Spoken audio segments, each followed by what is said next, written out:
अस्सलाम वालेकुम स्टूडेंट्स, अपने पेज पे केमिस्ट्री टिप्स एंड ट्रिक्स के साथ मैं यहाँ पे एक नए टॉपिक के साथ हाजिर हूँ। ये चैप्टर 1 में से पार्ट फर्स्ट का ही टॉपिक है, लेकिन ये बहुत इंपॉर्टेंट और बहुत ही इजी टॉपिक है। लेकिन मैंने नोटिस किया है कि बहुत सारे बच्चे न्यूमेरिकल्स करने के चक्रों में इस टॉपिक को इतनी इंपॉर्टेंस नहीं देते, और ये इंपॉर्टेंट इसलिए है कि एक तो ये MCAT पॉइंट ऑफ व्यू से इंपॉर्टेंट है, इससे बहुत सारे MCQs बन सकते हैं। उसके साथ ही जो ये टॉपिक है ये शॉर्ट क्वेश्चन में भी अपीयर होता है।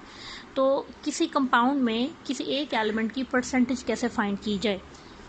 अब फर्ज करें आपके पास, मैं डिफ़िकल्ट सा एक कंपाउंड लिख रही हूँ यहाँ पे, अमोनियम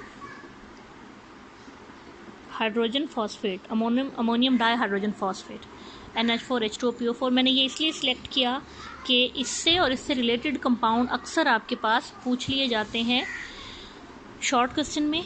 तो ये एक कंपाउंड है। सबसे पहले तो आपको कंपाउंड का मोलेक्युलर मास फाइंड करना आना चाहिए। उसका तरीकाकार ये है कि आप मॉलिक्यूल देखें, ठीक है, और फिर ये चेक करें कि इस मॉलिक्यूल में कितने एलिमेंट हैं। कितने एलिमेंट हैं? नाइट्रोजन, ये और ये दोनों हाइड्रोजन हैं, तो हाइड्रोजन, फॉस्फोरस और ऑक्सीजन 4 हैं। तो आप इनको इस तरह लिखेंगे, nitrogen plus hydrogen plus phosphorus plus oxygen. जब ये लिख लें, अब फिर ये देखेंगे आपके पास कितने नाइट्रोजन, कितने हाइड्रोजन, कितने फॉस्फोरस और कितने ऑक्सीजन हैं। तो साथ में नंबर लिखते जाएं। There is only 1 nitrogen, there are 4 ये हो गए और 2 ये हो गए, 6 hydrogen, there are only 1 phosphorus and there is 4 oxygen. इसके बाद आप हर एलिमेंट के सिंबल की जगह उसका मास लिखते जाएं।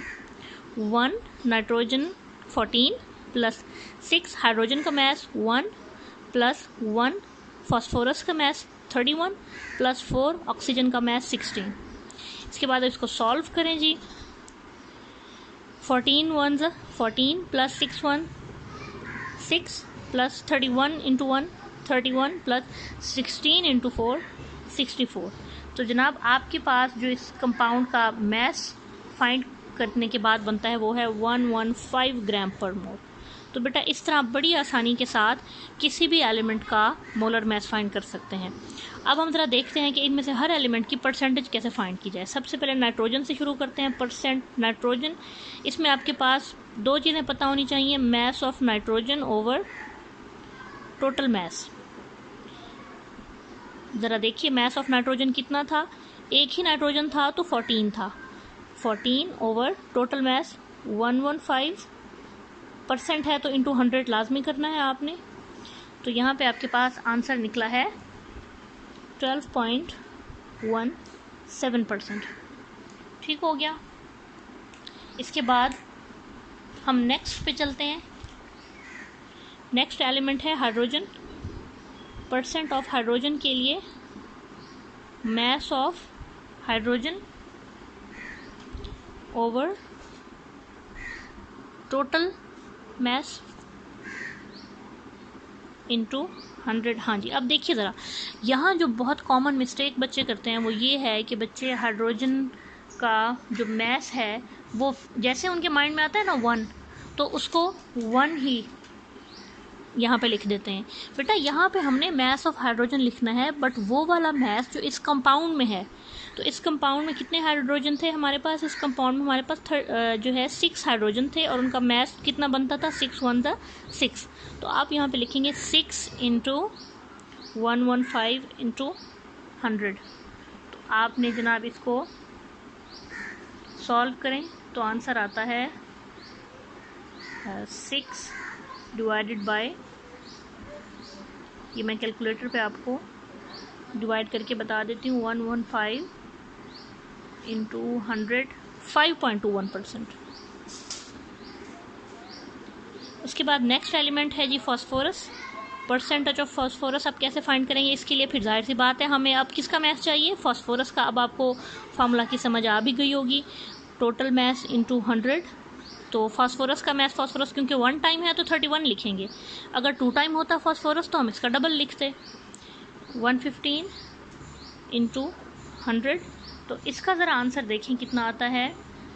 तो phosphorus 31 divided by 115 into 100 gives us 26.9%। And finally अगर आप परसेंटेज ऑक्सीजन की फाइंड करें तो आपको मास ऑफ ऑक्सीजन लिखना पड़ेगा divided by total mass into 100। तो मास ऑफ ऑक्सीजन में आपने 16 नहीं लिखना, बल्कि वो वाला मास लिखना है जो इस कंपाउंड में आया है। तो इस कंपाउंड में कितना आया था 64, तो आपने 64 से। तो बेटा मैंने जितने भी क्वेश्चंस बच्चों के एनकाउंटर किए हैं ऐसे ही क्वेश्चन, और जो मिस्टेक्स मैंने फाइंड आउट किए हैं जनरल मिस्टेक्स, तो वो हमेशा जो है बनती हैं, जो यहाँ पे जो बनती हैं वो ये होती हैं कि बच्चे गलती से, ये 115 था सॉरी, तो आंसर इज़ 55.6%। तो बच्चों की मिस्टेक ये होती है कि जब वो किसी भी एलिमेंट की परसेंटेज के लिए उसका mass divided by total mass लिखते हैं तो वो गलती से क्या करते हैं कि सिर्फ उस एक ही एलिमेंट का मास लिख देते हैं। जैसे सपोज करें यहाँ मैं एक और कंपाउंड लिख रही हूँ जो कि है ट्राई अमोनियम फॉस्फेट, ठीक है, ट्राई अमोनियम फॉस्फेट। तो अब इसके अंदर कितने नाइट्रोजन हैं? There are 3 nitrogen. हाइड्रोजन कितने हैं? 3, 4 और 3 मल्टीप्लाई हो रहे हैं तो there are 12 hydrogen, 1 phosphorus and 4 oxygen. तो इसका मास क्या निकलेगा? 3 × 14 प्लस 12 × 1 प्लस 1 × 31 प्लस 4 × 16। तो ज़रा देखिए यहाँ पे कितना क्या बनता है मास, कैलकुलेट करते हैं इसको। तो कैलकुलेटर पे मैं इसको कैलकुलेट करने लगी हूँ। पहले 14 × 3 ये बनता है 42, ये 12, ये 31 ही, और ये 64। तो टोटल यहाँ पे जो आपके पास मास बनता है दैट इज़ 149 ग्राम पर मोल। अब अगर यहाँ पे मैं परसेंटेज ऑफ नाइट्रोजन फाइंड करूँ तो मुझे क्या चाहिए होगा? मास ऑफ नाइट्रोजन, ठीक है, divided by total mass multiplied by 100। तो यहाँ पे मैंने बहुत बच्चों को देखा है कि वो मास ऑफ नाइट्रोजन में यहाँ पे सिर्फ 14 लिख के क्वेश्चन गलत कर देते हैं। तो आपको मास ऑफ नाइट्रोजन चाहिए, बट इन दिस कंपाउंड, जिस कंपाउंड में परसेंटेज फाइंड कर रहे हैं उसी कंपाउंड के अंदर आपको नाइट्रोजन चाहिए जो कि बनता है 42। तो आपने 42 को डिवाइड करना है 149 पे और मल्टीप्लाई करना है 100 से। तो आपके पास जो आंसर आएगा दैट वुड बी 20.80। अगर आपने 14 किया तो आंसर बिल्कुल कोई और ही आएगा जो कि गलत होगा। तो ये बहुत इंपॉर्टेंट टॉपिक है। अब आपको दुनिया का कोई भी कंपाउंड दे दिया जाए, आप उसको उसका मास फाइंड करें और उसकी परसेंटेज इस तरीके से फाइंड कर लें। बेस्ट ऑफ लक बच्चे।